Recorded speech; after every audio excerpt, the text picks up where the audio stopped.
Assalamu alaikum wa rahmatullahi wa barakatuh, and welcome to another episode of Sapient Thoughts, where we discuss theophilosophical issues, where we answer those arguments of the detractors of Islam, and where we make our own arguments for the veracity of Islam. Today, inshallah, we're going to be talking about a contention which is really a feeble and weak contention, which, like many of those, is really lazy academics at its best. It's the contention that says that the Quran mentions sperm, but it does not mention ovum, and therefore the authorship of the Quran was unaware that such an ovum existed in the first place. Well, actually, the Quran doesn't mention spermatozoa. The word nutfa, which is sometimes translated as sperm drop, if you look at any of the ancient kind of linguistic dictionaries, it simply means قِلَّةٌ مِّن مَاءٍ, or a minute quantity of liquid or fluid. That's what it means.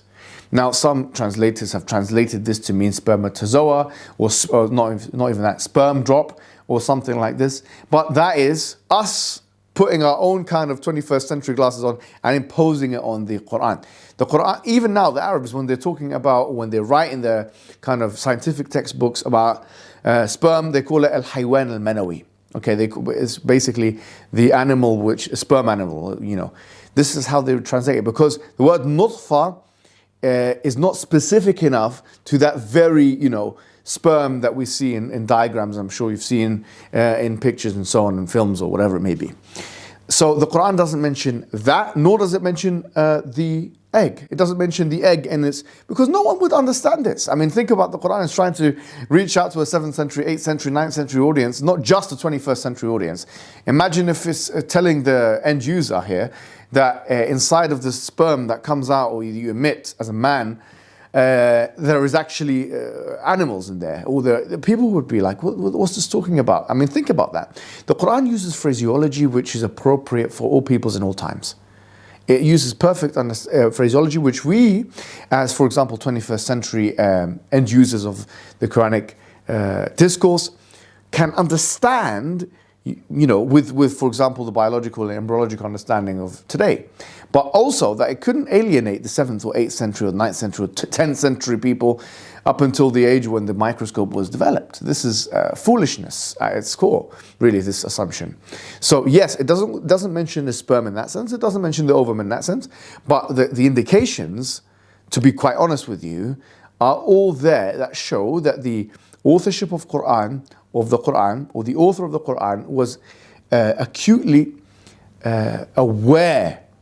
Like for example, نطفة أمشاج إنا خلقنا الإنسان من نطفة أمشاج نبتليه فجعلناه سميعا بصيرا, as it says in Surah Al-Insan, chapter number 76, verse number 2. We have created the human being from a mixture of fluids, and we have made him seeing and hearing. Now, what is this mixture? Almost everybody agrees it's talking about the male and female fluids combining. Now, what fluids are we talking about? The entirety of it, because we know it only requires one cell from each. And this is also indicated in the hadith of the Prophet Muhammad ﷺ, where it says, لَيْسَ الْوَلَدُ مِنَ الْمَاءِ كُلِّهِ, أو كما قال صلى الله عليه وسلم, that the born child is not from the entirety of the fluid. So subhanAllah, even this. So you have this nutfa amshaj, you have this mixture between the male and female fluids, which we know it happens in fertilization, but it's only a part of this entirety of thing which creates the fertilization. What's fascinating is that the sperm and the ovum and the egg are all contained within a fluid.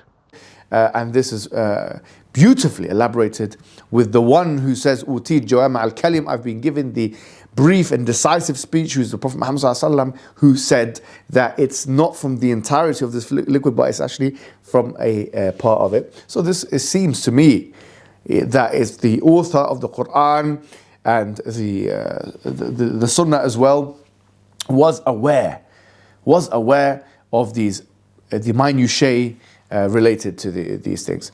And I think this is really a shot in the foot for those detractors, because the more we look at your evidences, the more we realize the beauty and the precision of the Quranic discourse. Wassalamu alaikum wa rahmatullahi wa barakatuh.